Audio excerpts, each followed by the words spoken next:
안녕하세요. 저는 올해 59살 박정희입니다. 저는 31살에 남편을 만나 결혼했고 올해로 결혼한 지 28해가 됐습니다. 남편 최성우는 62살입니다.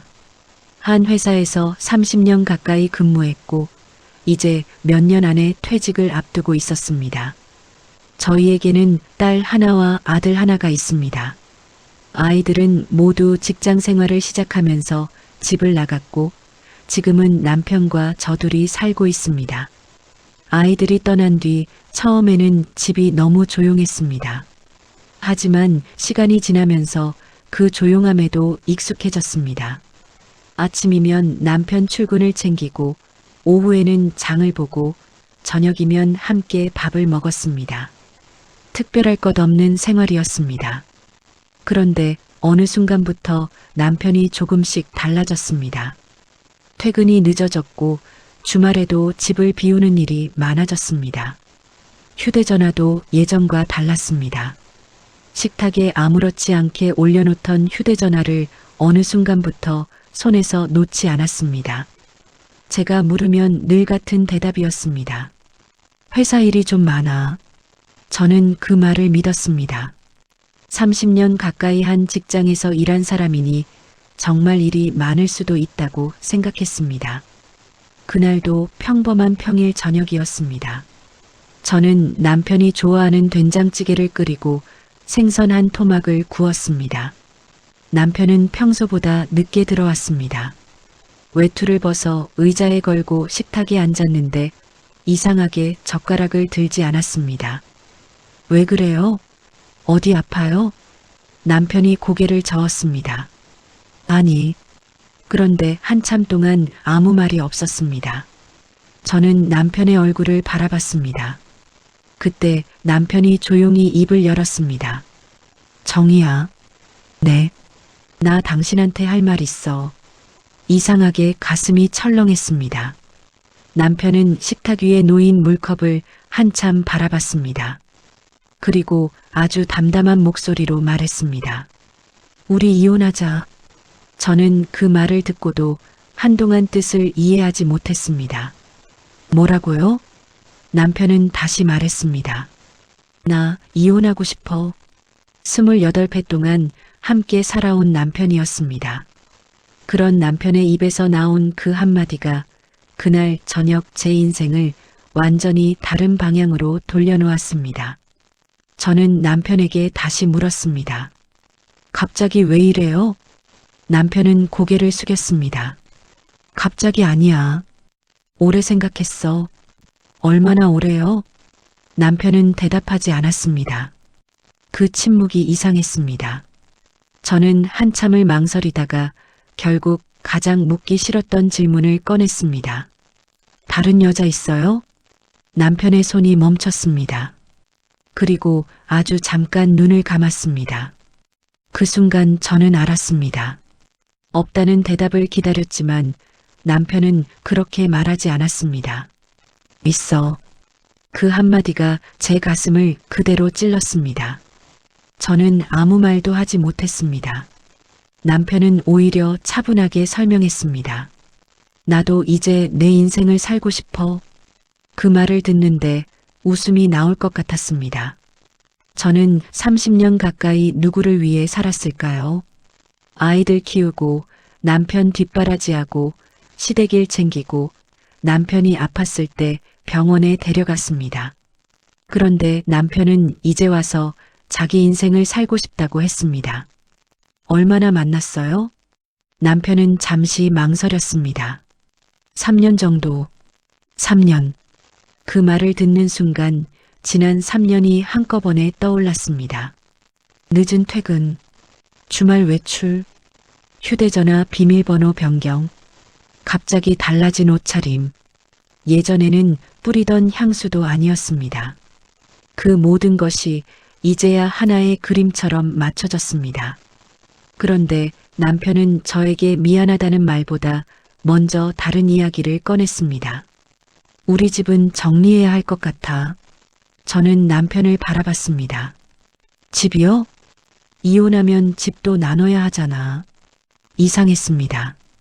저는 아직 이혼에 대한 충격에서 벗어나지도 못했는데 남편은 이미 집을 어떻게 처분할지 생각하고 있었습니다. 당신은 어디서 살 건데요? 남편이 잠시 머뭇거리더니 말했습니다. 나도 알아보고 있어. 그날 밤 남편이 잠든 뒤 저는 거실에 혼자 앉았습니다. 그리고 문득 서재 쪽에서 불빛이 새어나오는 것을 봤습니다. 남편이 낮에 두고 간 가방이 책상 옆에 놓여 있었습니다. 저는 망설이다가 가방을 열었습니다. 안에는 부동산 안내서 한 장이 들어 있었습니다. 제가 모르는 동네의 오피스텔이었습니다. 그리고 안내서 한쪽에는 볼펜으로 날짜가 적혀 있었습니다.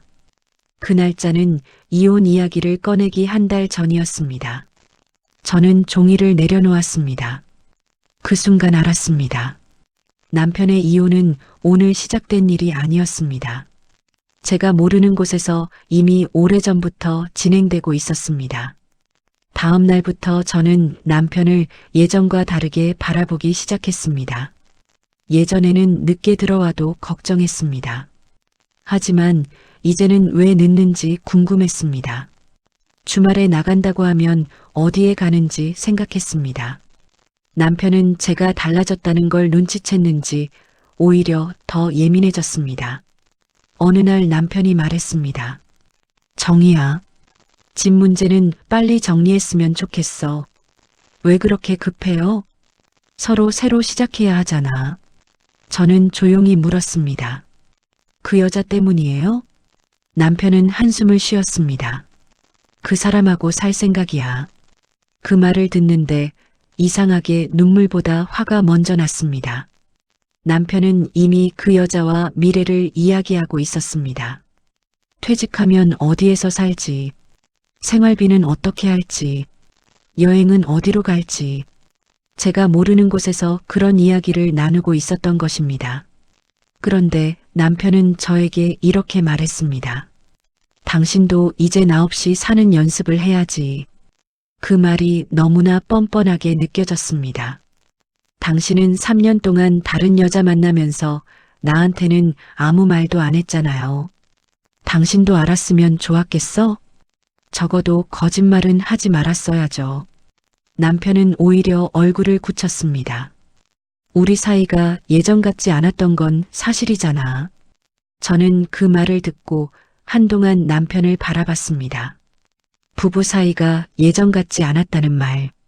그 말 하나로 외도가 정당화될 수 있다고 생각하는 것 같았습니다. 저는 더 이상 말하지 않았습니다. 대신 제가 모르는 재산이 있는지 알아보기 시작했습니다. 남편이 집을 급하게 팔려고 하는 이유가 무엇인지 확인하고 싶었습니다. 그 과정에서 저는 이상한 사실을 하나 발견했습니다. 남편 명의의 다른 계좌에서 최근 몇 년 동안 일정한 금액이 반복적으로 빠져나가고 있었습니다. 금액은 한 번에 크지 않았습니다. 하지만 합쳐보니 적지 않은 돈이었습니다. 그리고 그 돈이 어디로 갔는지 확인하는 과정에서 낯선 이름 하나가 계속 눈에 들어왔습니다. 여자의 이름이었습니다. 저는 그 이름을 보며 손을 떨었습니다. 그 순간 남편이 3년 동안 숨긴 것이 단순한 외도만은 아닐지도 모른다는 생각이 들었습니다. 혹시 남편은 저에게서 무언가를 빼돌리고 있었던 걸까요? 며칠 뒤 남편은 결국 저에게 더 심한 말을 했습니다. 당신이 재산 문제를 잘 알아? 저는 아무 말도 하지 않았습니다. 당신은 평생 집안일만 했잖아. 그 말을 듣는 순간 가슴이 철렁 내려앉았습니다. 집안일만 했다고요. 제가 아이들을 키우고 남편이 마음 놓고 직장 생활을 할 수 있도록 뒷바라지한 시간들이었습니다. 시어머니가 병원에 입원했을 때도 제가 병실을 지켰습니다. 남편이 지방으로 발령받았을 때는 혼자 아이들을 키웠습니다. 그런데 남편은 그 모든 시간을 아무것도 아닌 것처럼 말했습니다. 당신은 집이나 재산 같은 건 잘 모르잖아. 그러니까 복잡하게 하지 말고 집 팔아서 반씩 나누면 돼. 저는 그제야 남편이 저를 어떻게 생각하고 있었는지 알았습니다. 남편에게 저는 쉽게 설득할 수 있는 사람이었습니다. 30년 가까이 집안에서 살림만 했으니 법이나 재산 문제도 모를 거라고 생각한 겁니다. 그날 밤 저는 오래된 서랍을 열었습니다. 그리고 결혼 초기에 쓰던 낡은 통장과 서류들을 하나씩 꺼냈습니다. 그러다 오래된 종이 한 장을 발견했습니다. 결혼한 지 얼마 되지 않았을 때 남편이 제게 써줬던 차용증이었습니다. 당시 남편이 사업을 시작하려고 했고 저는 친정에서 받은 돈을 보탰습니다. 남편은 그때 제게 말했습니다. 정희야, 당신 덕분에 시작하는 거야. 꼭 기억할게. 저는 그 돈을 다시 돌려받을 생각도 하지 않았습니다. 부부니까 그럴 수 있다고 생각했습니다. 그런데 이제 그 종이를 바라보니 마음이 이상했습니다. 저는 그날 처음으로 제가 지나온 세월을 숫자로 생각해 봤습니다. 남편의 월급이 들어오면 생활비를 나누고 아이들 교육비를 마련하고 대출금을 갚았습니다. 남편이 돈을 벌었다고 생각했지만 그 돈이 모일 수 있도록 제 시간과 노동도 들어갔습니다. 저는 그날 변호사 상담을 예약했습니다. 상담을 마치고 돌아오는 길에 마음이 이상하게 차분했습니다. 남편을 붙잡고 싶은 마음은 없었습니다. 대신 한 가지 생각만 들었습니다. 내가 이혼을 하더라도 내 몫까지 포기할 필요는 없다는 것. 그날 저녁 남편이 물었습니다. 집 알아봤어? 저는 고개를 저었습니다. 그리고 처음으로 남편의 눈을 똑바로 바라봤습니다. 당신 뜻대로는 안 될 거예요. 남편의 표정이 굳었습니다. 그날 밤 저는 잠을 이루지 못했습니다. 천장을 바라보고 있으니 결혼 초기가 떠올랐습니다. 저는 29살에 남편을 처음 만났고 31살에 결혼했습니다. 남편은 성실해 보였습니다. 돈이 많지도 않았고 특별한 배경도 없었지만 저와 함께 열심히 살아보겠다고 했습니다. 저는 그 말을 믿었습니다. 결혼하고 얼마 지나지 않아 남편은 작은 사업을 시작했습니다. 당시 친정에서 받은 돈이 있었는데 저는 그 돈을 남편에게 내놓았습니다. 남편은 눈물을 글썽이며 고맙다고 했습니다. 그때 저는 남편이 잘 되면 그것이 곧 우리 가족이 잘 되는 거라고 생각했습니다. 아이들이 태어난 뒤에는 더 바빴습니다. 첫째가 아프면 밤새 옆을 지켰고 둘째가 학교에 들어갈 때는 학원비를 마련하기 위해 부업도 했습니다. 남편이 승진할 때면 누구보다 기뻤습니다. 남편이 회사에서 힘든 일이 있었다고 하면 밤늦게까지 이야기를 들어줬습니다. 그렇게 28해가 흘렀습니다. 그런데 지금 남편은 그 세월을 단순히 오래 살아서 지겨워진 관계라고 말하고 있었습니다. 저는 서운했습니다. 하지만 그보다 더 큰 감정은 허탈함이었습니다. 내가 사랑했던 사람이 내가 살아온 인생을 이렇게 쉽게 말할 수 있다는 것이 믿기지 않았습니다. 그런데 다음 날 아침 저는 남편의 책상에서 또 하나의 서류를 발견했습니다. 부동산 계약서 사본이었습니다. 남편은 이미 오피스텔 계약을 진행하고 있었습니다. 계약 날짜는 제가 이혼 이야기를 들은 날보다 훨씬 전이었습니다. 그리고 계약금 일부가 제 눈에 익은 계좌에서 빠져나간 기록이 있었습니다. 우리 공동생활비 계좌였습니다. 저는 그 자리에서 숨을 깊게 들이마셨습니다. 남편은 외도만 한 것이 아니었습니다. 우리 돈으로 자신의 새로운 삶까지 준비하고 있었습니다. 그 순간 제 안에서 무언가가 완전히 달라졌습니다. 이제는 슬퍼할 때가 아니었습니다. 저는 남편이 숨긴 것을 끝까지 확인하기로 했습니다. 그리고 그 과정에서 뜻밖의 사실을 알게 됐습니다. 남편이 3년 동안 만난 여자가 알고 있는 남편의 모습은 제가 아는 남편과 전혀 달랐습니다. 남편의 외도 상대가 누구인지 알게 된 것은 우연한 일이었습니다. 그 여자는 남편과 같은 회사에서 근무했던 사람이었습니다. 남편보다 나이가 조금 어렸고 남편이 퇴직하면 함께 살 계획이었다고 했습니다. 저는 직접 연락하지 않았습니다. 하지만 그 여자가 남편에게 보낸 메시지 일부를 확인할 수 있었습니다. 그 내용에는 이런 말들이 있었습니다. 집만 정리되면 우리도 편하게 살 수 있다는 이야기였습니다. 남편이 저와의 이혼을 끝내기만 기다리고 있다는 내용도 있었습니다. 저는 그제야 남편이 왜 그렇게 서둘렀는지 알게 됐습니다. 그런데 정말 충격적인 건 그 다음이었습니다. 남편은 그 여자에게 우리 집의 가치와 예금 규모까지 이야기하고 있었습니다. 그리고 제가 재산 문제를 잘 모른다는 말까지 했습니다. 그 순간 저는 오히려 웃음이 났습니다. 남편은 저를 너무 쉽게 봤던 겁니다. 저는 그동안 가족을 위해 아무것도 하지 않은 사람이 아니었습니다. 돈을 관리했고 아이들 교육비를 계산했고 대출금을 갚았고 집안의 모든 살림을 책임졌습니다. 다만 남편 앞에서 굳이 그것을 드러내지 않았을 뿐입니다. 저는 그날 준비해둔 자료를 모두 꺼냈습니다.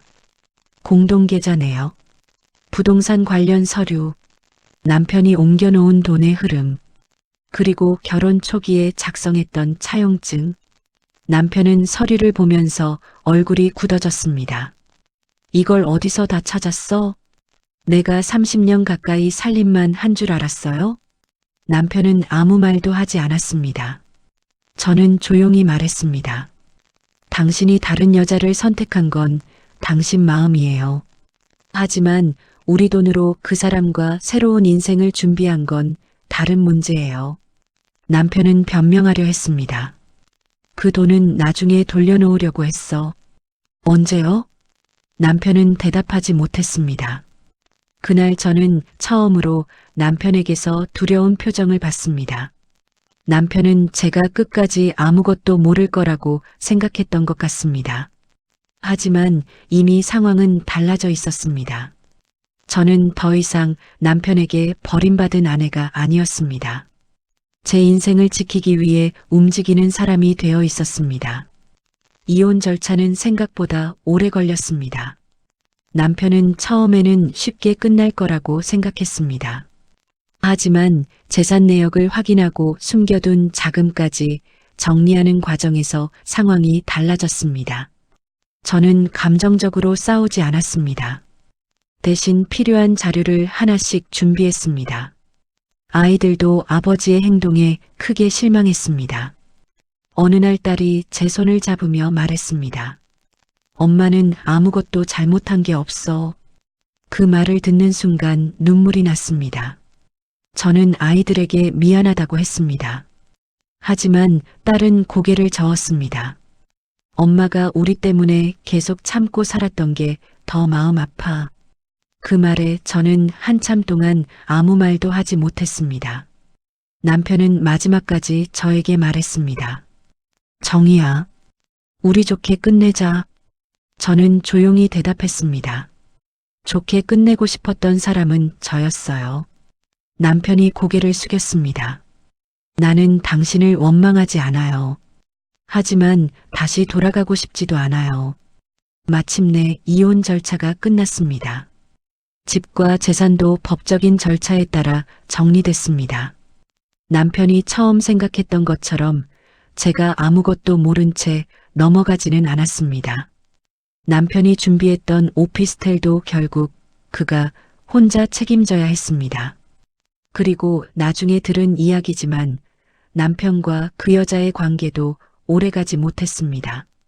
저는 그 이야기를 듣고도 아무 감정이 없었습니다. 예전 같았으면 속이 시원했을지도 모릅니다. 하지만 그때의 저는 이미 그 사람들에게 관심이 없었습니다. 이혼 서류에 마지막 도장을 찍던 날 남편이 저를 바라봤습니다. 우리 정말 이렇게 끝나는구나. 저는 한참 남편을 바라봤습니다. 28해를 함께 산 사람이었습니다. 미운 순간도 있었고 고마운 순간도 있었습니다. 하지만 이제는 지나간 시간이었습니다. 저는 조용히 말했습니다. 끝나는 게 아니라 이제 각자 사는 거예요. 그리고 그날 저는 혼자 집으로 돌아왔습니다. 그 집에는 더 이상 남편의 구두도 양복도 면도기도 없었습니다. 이상하게도 집이 넓어 보였습니다. 그리고 처음으로 그 공간이 온전히 제 것처럼 느껴졌습니다. 이혼하고 처음 몇 달은 모든 것이 어색했습니다. 아침에 눈을 뜨면 습관처럼 남편 출근 시간을 생각했습니다. 저녁이면 남편이 좋아하던 음식을 만들 뻔했습니다. 그러다 문득 멈췄습니다. 이제 그럴 필요가 없다는 걸 떠올렸습니다. 저는 조금씩 제 생활을 바꾸기 시작했습니다. 그동안 배우고 싶었던 것을 찾아봤습니다. 친구들과 여행도 다녔습니다. 아이들과 식사하는 시간도 많아졌습니다. 어느 날 딸이 제게 말했습니다. 엄마, 요즘 얼굴이 좋아졌어. 저는 웃었습니다. 정말? 딸이 고개를 끄덕였습니다. 예전에는 항상 아빠 눈치를 봤잖아. 그 말을 듣는 순간 마음이 먹먹했습니다. 저는 제가 그렇게 살고 있다는 사실조차 모르고 있었습니다. 남편이 늦게 오면 기다렸습니다. 전화가 늦으면 걱정했습니다. 어디에 있는지 묻고 싶어도 괜히 싸울까봐 참았습니다. 그렇게 살아온 시간이 28회였습니다. 하지만 이제는 달랐습니다. 밤늦게 전화가 오지 않아도 괜찮았습니다. 누군가의 거짓말을 의심하지 않아도 됐습니다. 그리고 어느 봄날 저는 혼자 바닷가에 갔습니다. 파도 소리를 들으며 천천히 걷는데 문득 이런 생각이 들었습니다. 나는 30년 가까운 세월을 잃어버린 게 아니구나. 그 시간 동안 아이들을 키웠고 가족을 지켰고 수많은 어려움을 이겨냈습니다. 그것은 누군가가 이혼을 선언했다고 해서 사라지는 시간이 아니었습니다. 저는 그날 저녁 집으로 돌아와 제가 좋아하는 음식을 차렸습니다. 김치찌개와 계란말이였습니다. 예전에는 남편이 좋아하는 음식을 먼저 생각했습니다. 그날은 제가 먹고 싶은 것을 만들었습니다. 그리고 식탁에 혼자 앉아 천천히 숟가락을 들었습니다. 창문으로 따뜻한 햇살이 들어왔습니다. 저는 조용히 혼잣말했습니다. 정희야, 이제 너를 위해 살아. 59살. 누군가는 늦었다고 말할지도 모릅니다. 하지만 저는 이제 압니다. 인생은 누군가가 떠났다고 끝나는 게 아니었습니다. 오히려 때로는 누군가의 배신이 내가 잊고 살던 나 자신을 다시 찾게 만들기도 합니다. 28회를 함께 산 남편은 떠났습니다. 하지만 저는 남겨진 사람이 아니었습니다. 저에게는 아직 살아갈 날이 남아 있었습니다. 그리고 그날부터 저는 처음으로 박정희라는 한 사람의 인생을 살아가기 시작했습니다.